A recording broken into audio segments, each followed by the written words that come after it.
Hey, welcome back, everybody. It is Matthew.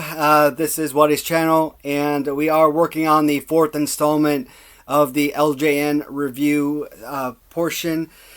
So far we've looked at the first two videos of Series 1, what I classify as the Big Five or Original Five, and of course the last four figures that make up the original 9 figures from Series 1, and all 6 figures that make up all of Series 2. So those are the first 3 videos. Those were put out a couple weeks ago. I haven't been able to come back down here to make any follow-up videos from Series 3 onward. So what I like to do generally is have both carded figures and loose figures in hand. So I've kind of been putting it off until I've been able to acquire all the figures I needed. Unfortunately, it doesn't look like I'm actually going to be able to acquire every last one. So just to keep you guys from having to sit around and wait for these review videos, I'm going to try and put out what I do have as of right now. So since there are so many figures in Series 3, we're looking at about 17 figures. 18 if you count SD Jones as 2 separate figures. But then again, you're also looking at like Jimmy Hart. You're also looking at Corporal Kirchner. So you do have, different variants as well. Even Jesse Ventura has variants. So, you could technically be looking at a whole lot more than just 17 figures. But I always classify it as 17. So that's the number I like to stick with. So I am going to look at it as 6, 6, and 6, only because I am going to look at the last video as 2 SD Joneses, making up number 17 and 18. They're not, yes, they're variants of each other, true, but they're completely different color schemes. So in my opinion, they're not your legitimate variant like a Jimmy Hart, where all they're changing is no hearts to hearts on the megaphone. So the figure in general is the same things, right? So you're just saying that small difference, that small change, where SD Jones is like a major change to the figure. So we'll talk about that figure shortly. Not this video, but he will be coming up in this series. So that's probably coming up in video 3 of this series. So the first figure we're looking at is obviously one you would imagine to be very common, that you would probably see on card all the time. It would probably be like one of the easiest figures to acquire on card. Yet it's also one that's given me such fits. I've had a difficult time acquiring this particular figure. So for the first time, I do not have a particular figure on card, and it is manager Bobby Heenan. Now, a couple things about this figure. First off, I absolutely love the Bobby Heenan figure. I think it's absolutely fantastic. Even if you don't use him as a manager, but you want to use this as an actual playable wrestling figure, he has a great pose. And I think I would actually list this figure probably on the top 30 of my all-time favorite figures list. I think he's a tremendous piece.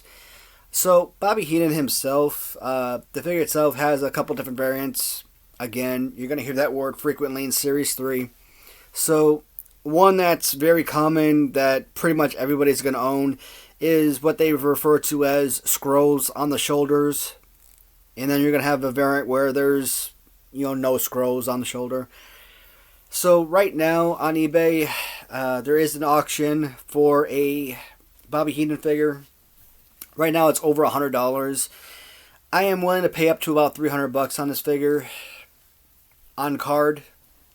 And as much as I enjoy the Bobby Heenan figure, there are just certain figures that I just don't value that high. Elizabeth, for example, to me is just a glorified Barbie doll. I don't think of Elizabeth as being a $300 or $400 figure because it has an accessory. To me, that obviously is what brings the value of the figure up some.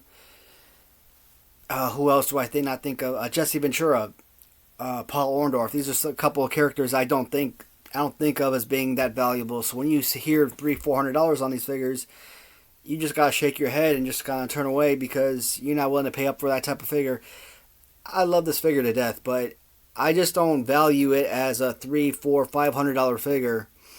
And so when I come across these listings for $350, $400, $450, I just can't shell out that type of money for this figure. $450. That's like Billy Jack Haynes, type of money. That's Terry Funk type money. That's not a Bobby Heenan type money. So I'm hoping to win it on auction for a couple $100 or less. But again, because I've seen what it's been going for, I do want this figure on card. I do have on my primary display LJN carded section a slot open, so I am going to acquire this figure at some point. How soon? I don't know. Hopefully in the next week or so, I will have him in hand if I win that auction. So, but Bobby Heenan, absolutely despise the man as a manager. But man, you gotta admit, his commentary was spot on. He is definitely one of the elitists. To me, Bobby Heenan, Gorilla Monsoon, Jerry the King Lawler, and Vince McMahon. Those are like the four people I think of commentating on wrestling. Yeah, I could go back and watch old tapes of Jesse Ventura and whatnot, and it refreshes memories, but these are the guys that I kind of remember that gravitate towards, when I think of commentators for the WWF. And I think of him more as a commentator than manager anyways, but great figure, Bobby Heenan. Don't have any of the variants, don't have the card yet, but I'm working on it, guys. Number 2. Not the best figure, but I have to admit, it displays very well on card. Bruno San Martino. Here is another character I never heard of until I started collecting LJNs. I'd never heard of him as a wrestler. I never heard of him as a commentator. I never knew of him of an action figure.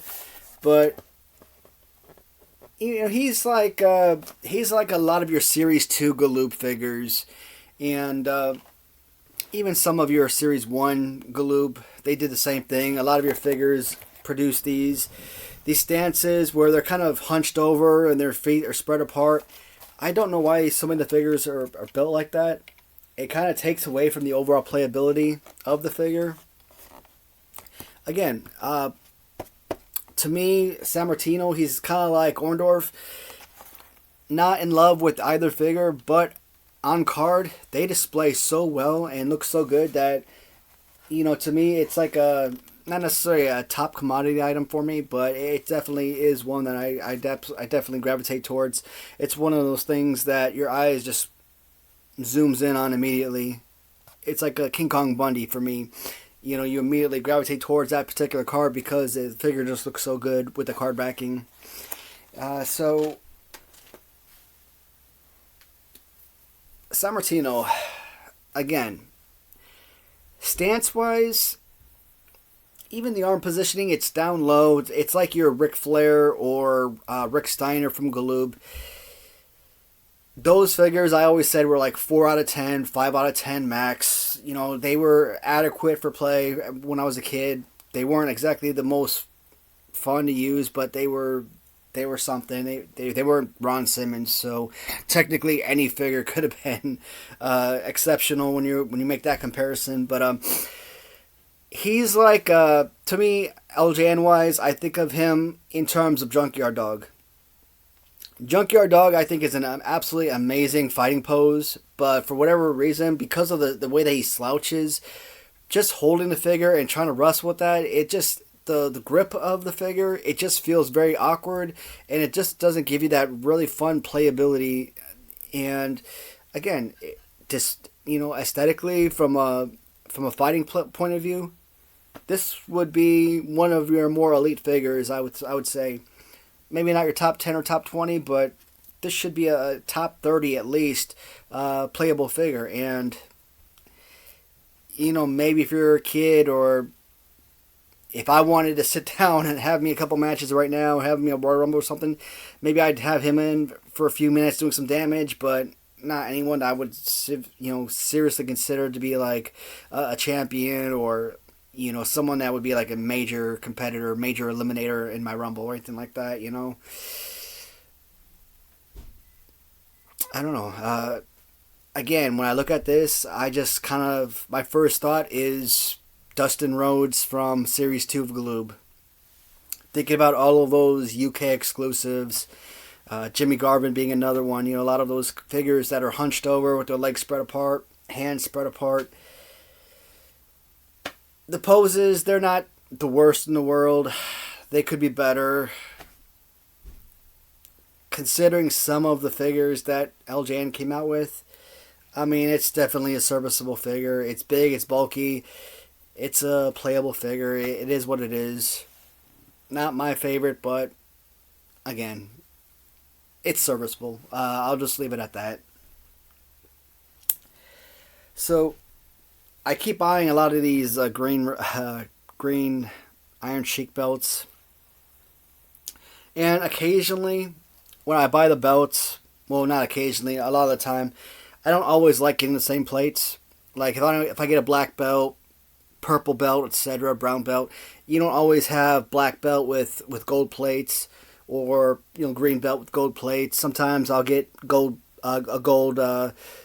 plate. Sometimes I'll get silver plates, rose gold. I'll get copper or bronze plates, etc. So I have so many different belts with so many different plate colors. So it's not just the belt color changes; it's also the plate colors. And I'm trying to find the right color scheme that fits not just for the belt but for the actual figure itself. But sticking with the original black and gold, I don't know, brown and silver or something like that, those seem to work best. The next figure, kind of in line with your George Steele, your King Kong Bundy, etc. Another one of those really bulky, heavy-set figures that you would really covet because, again, I really enjoy those big, hefty figures, especially to have them carded. Luvano. For me, as a playable figure, it has its moments. It's, obviously not the best card. And many of these cards, they're not perfect.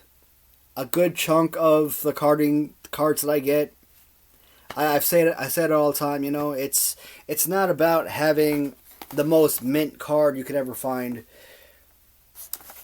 To me, it's just important just to say that I have something on card. I don't know what I paid for this, but for sake of argument, let's say this was the most mint card you'd ever seen. Bubble was perfect, tight to the card, no creases, no spider veins. Would you rather pay $800 on this card or get one that's kind of in this condition and pay $117 or, whatever the price was I paid? I don't know. I'm pretty comfortable with what I got. Creases or not, you know what? I can live with it. It sits on the shelf, and when you look at it from a distance, you're never going to know the difference anyways. This isn't something I'm going to resell anyways. It's for my personal use. And, 20, 30 years down the road, if I ever have to sell my collections off, that's going to be tough. That day ever comes, that's going to be a heartbreaker. Hopefully, I never have to worry about that. But if I do, man, I still think that these figures will still command a lot of money even 30 years down the road, regardless of this type of condition. But Luvano, he's another one of those great figures that, like I said, he can exact a lot of dominance on you as a playable figure. Either I use him as someone who comes into a rumble, throws out a ton of guys, beats up a bunch of guys, but he's not really your dominant force. Like, you wouldn't use him as like a tag team champion or anything like that. He wouldn't be someone that you would use as a... And yeah, with these managers, I use Freddy Blasty. I would use Freddy Blasty as, a wrestler, because to me, Freddy Blasty also has one of the best fighting poses. So Freddy Blasty is one of the most enjoyable figures for play and whatnot. Pose-wise, adequate. I think the thing that gets me with this figure, the way that his legs, they're just a little too stocky and short. I forget those little dogs with the little tiny legs. What are they called? Sausage dogs? I forget the exact name for those dogs, but that's what I think about when I see this figure. Really small, stocky legs, and does it fit with this figure, with this character? Sure, it works, but that kind of detracts from the overall playability of the figure. But I mean, it's still a fun figure nonetheless. So again, what do I keep talking about in this video? Variants. I've only seen this particular variant of Luvano. When you actually look at his both my carded and loose figure has the exact same version. So I'm told, or I've heard through the grapevine, that there's a version where I guess he just has a plain white shirt, no red. I don't know if I've ever seen that version or not. So does it exist? I'm sure it does. I just haven't come across it quite yet. Speaking of manager, Freddy Blasty. Here he is again. Here is a character. I think I finally got this from Mabel Toys, and me doing what I do best, bidding on things before actually reading. All I saw was, this. And I'm like, okay, looks great, based on that first photo. And I put a high bid in. Not crazy high. We're not talking $300-$400. I'm talking like maybe $135, which for this figure, yeah, $135. That's about your going rate for a Freddy Blasty on card.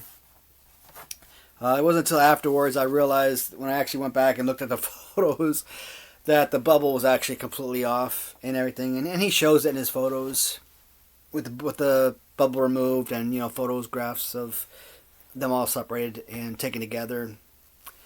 But Freddy Blasty, again, to me, has one of the best fighting poses. When I look at this figure, even if I'm sitting and wrestling these guys and I'm using them in Royal Rumble terms, I still kind of think of him as a man in his 60s or 70s. So I legitimately can't sit him down and make him Royal Rumble champion or a heavyweight champ or anything like that, because I'm still thinking of him as an elderly man. But I do like having him come into the Rumble and stay in there for several competitors down the line. Eventually I have to toss him out, but it's like Greg Valentine. I use Greg Valentine, comes in at number 1, number 2, 3, 4, whatever, and he's normally like the second to last one in, second to last one out. Why? Because I absolutely love using that figure, and I don't want to get rid of it, and I want to keep using it. I kind of feel the same way about this figure, but age-wise, I have to kind of be realistic in the way that I kind of present my matches, even though, you know what, nobody's actually seeing this. This is just me goofing off, or that was me goofing off when I had first done that, just kind of, I talked about in the past, just kind of get a feel for the figures. Freddy Blasty, a great figure. I've seen some really awesome customs of this guy. Mike Stiers has a couple good ones on his eBay right now. I've seen his work on YouTube. So, will I pick those up? With my custom wall pretty much full over there, probably not. But I'm not really into picking up any more customs. I mean, there are a few folks that I probably still buy from. Eric Boyer, a.k.a. Wrestling Writer. Robert Jackson, I'll still buy from him, of course. Mark Hackenberg, Hack316 on eBay, I'll still buy from him as well. Justin or, Kenny over at Raider Nation, if they come out with any new figures, I'll still buy from those guys, of course. Random Treasures, I get a few. I've been buying a few here and there. I still missing like 3 of their figures, so even Random Treasures I basically haven't kept up with. Again, it's only 3 figures that I'm missing, but the point is their work is just it's just not satisfying me to the point that I used to be so thrilled with their work. But that's another discussion for another time. Where are we at? 20 minutes? Not too bad. The next figure. One of my absolute favorite figures, actually. Now, not a top 20. He's probably going to be somewhere top 25, top 30 on my list. Definitely one of the more playable figures. One of the more enjoyable ones. And Corporal Kirchner. As a former soldier myself, obviously, I really love the whole BDU look with the little BDU camouflage or woodland camouflage pants and everything he's got going on here. I'm trying to think though, because if I'm not mistaken, I'm trying to think when berets became a thing. Because the Army had garrisons that they wore as covers, and then they moved to berets, I think, in late 90s, early 2000s. And now they don't even use berets anymore. I just think they just use patrol caps nowadays. So I'm trying to think, how he came up with the beret. Now, obviously, foreign countries, they have berets. They've been using berets as part of their covers for years, so that's not, that's not different. I haven't exactly researched when U.S. military started using berets, but that would be something to really check up on. That might be a nice little history lesson right there.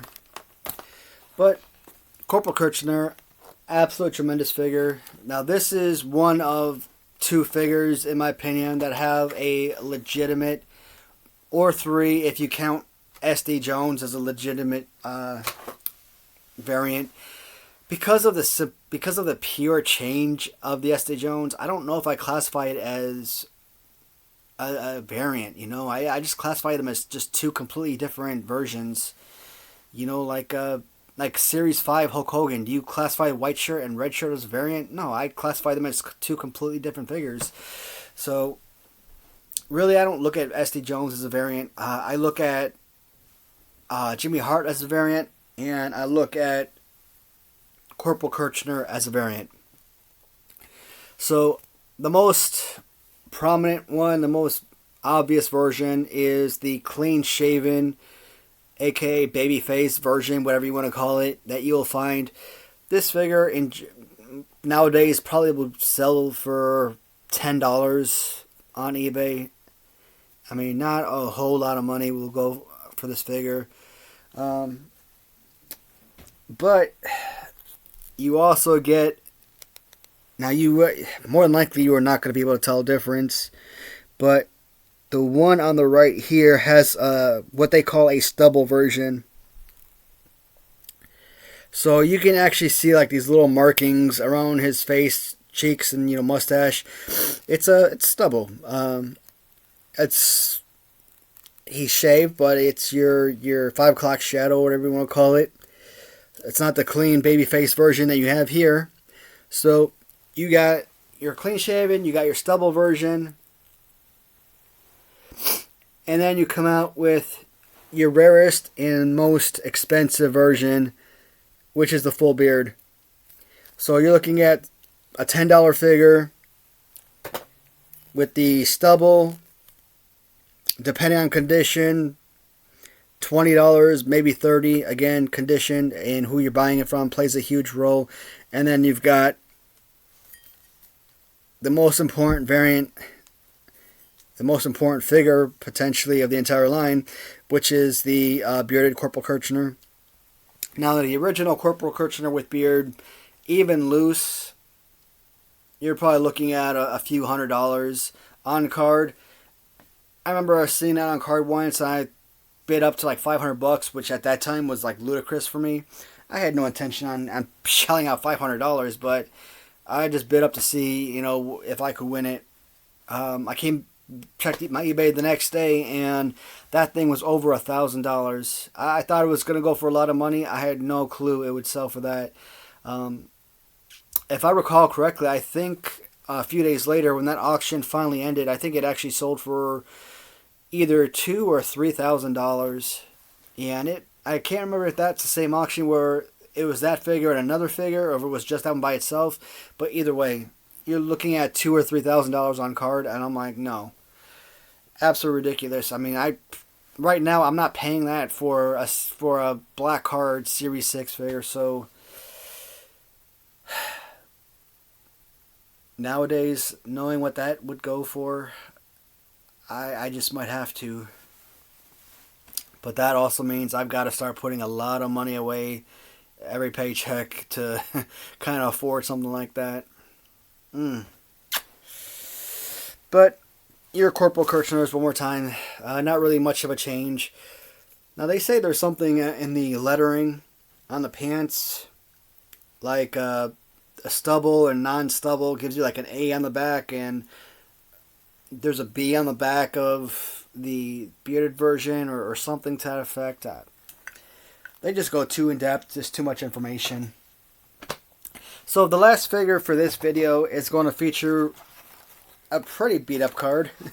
One of my least favorite figures, Jesse Ventura. I'm actually bidding on another Jesse Ventura figure right now, only because I really don't like that whole hole in the corner up there. And again, this card is pretty jacked up all around. But Jesse Ventura. I didn't have to pay up a whole lot of money for this. I think I paid a little over $100, $125 for it at one point. Sad story about this particular figure. I actually won this. The first figure I bought from a seller. He sent this figure to me. I think I won it on auction. I think I got it for like $100. He sent it to me in a mailer. I got it in, opened up the package. The entire bubble was completely disconnected from the card and everything. I'm like, man, the whole point of buying a figure on card is to have that bubble attachment and everything. And this was before I don't think I had any carded figures at the time, or if I did, I only had like one or two. Nowadays, if that happened, I'd throw some tape on it, I'm good. But at that time, when I didn't have any, and it was really imperative or really important to me to have a beautiful looking card, yeah, I was really mad about that. I ended up having to do a return and send it back to him. And I ended up buying this one. Yeah, the bubble's attached, sure, but I probably paid a whole lot more for it, by $10, $15, $25 at least, and it's got a big old hole in it. So really, did I come out on top? If I could have done things differently, I probably would have just kept the original figure, whatever. Jesse Ventura. One of those figures that comes with multiple variants. So this one, again, a very common figure with blonde hair. I actually did see on Mabel Toys' eBay account a couple days ago, just finally sold, where he has his brown hair variant. And I really wanted it. I mean, I bid on it, but I think it sold for like $12, $13. And yeah, $13 for an LJN, not ludicrous money. But just because it sold for $13 doesn't mean that's where the high dollar was at. I could have bid it up to $50, and somebody else could have had a max bid of $200. Who knows? When I first bought this figure, I bought this from Andrew Sable, Move Over Swanson, and I really liked the figure because it was glossy. I mean, I liked the color details of the figure, and of course it was. I didn't have it at the time. I thought it looked nice. It looked really nice. I liked it a lot. And I probably paid up for it, $25, $30 for the figure. And you normally go to like Andrew Sable's shop when you want to get, more mint or closer to mint figures. Not something that's really beat up. So that's why you go and you buy your one piece at a time as opposed to trying to get those lots at full lots. It's just a really bad figure. This right here, this figure holds one and one purpose only. If you have a championship belt, then you dangle it on his arm. That way, you move the figure, you don't have to worry about it falling off. That is the sole purpose of this entire figure. Maybe if the arm was like facing forward, maybe you could do like a front punch or something, but this little side punch, I mean, jumping off the turnbuckle, doing like a little... I hate that. It drives me nuts. So many people take this figure and they turn him into Hulk Hogan, and I actually own a couple of these figures as Hulk Hogan. I mean, they do a really good job. I mean, this, just look at it. Hey, he actually does make a really solid Hulk Hogan. But the figure itself, again, fighting pose-wise, I am not a fan. I have never really been a fan of this figure. Different shade of pink on the pants, different shade of blonde in the hair. Are those variants, or is it just simply different shade of color that they used in different manufacturing companies? Other people have their own opinions. I don't know if it is or not. Maybe someone who actually worked for LJN could answer that question, if that's what they were going for. I mean, why would you try to darken the hair? I mean, was it like a cost-saving measure? Maybe you had a dark hair and you use some kind of other paint to lighten it to save yourself a few dollars on each figure. Who knows? But right now, that is 6 figures. And yes, I'm counting the variants as one. So, just kind of looking at the shelf here. And you notice I tore down the Legends of Professional Wrestling, and finally properly displayed the originals. And I will do a room walkthrough shortly to kind of show what I've done, what kind of changes I made to this room. But I'm probably gonna do that after Wednesday, because that's when the next team is coming in to do the cleanup on the carpet. And no. I might have to wait till after Monday, because that's when the guys are coming in to do the storage building and new closets. Because that back wall, I'm gonna end up blocking that off again with new shelf with the shelves. So I'm gonna want to wait till everything is set up before I do a walkthrough. So I take it back. It'll probably be next week, next Monday, next Tuesday, next Wednesday. I don't know, sometime towards the end of March, I would say. But the next video, we're going to look at both of the British Bulldogs. We're going to look at Jimmy Hart. We're going to look at Macho Man, Don Morocco, Mean Gene. And we're going to look at Mr. Fuji. And, yeah. So, that's 2, 3, 4, 5, 6. Nope, I take it back. We will not be looking at Mr. Fuji. So, we're going to end at Mean Gene and then Mr. Fuji, Ricky Steamboat, both S.D. Jones, Terry Funk, and the purple Tito Santana will close out video 3. Alright, everybody. Thank you so much for watching. Hopefully this wasn't a bore. I really enjoyed the first video a lot more than making this one. Just not too much to say about these figures, unfortunately. Yeah, I'm going to try my best to have a little bit more details in the next video. But hopefully you guys enjoyed it nonetheless. Thank you so much for watching, and I will talk to you guys later. Goodbye for now.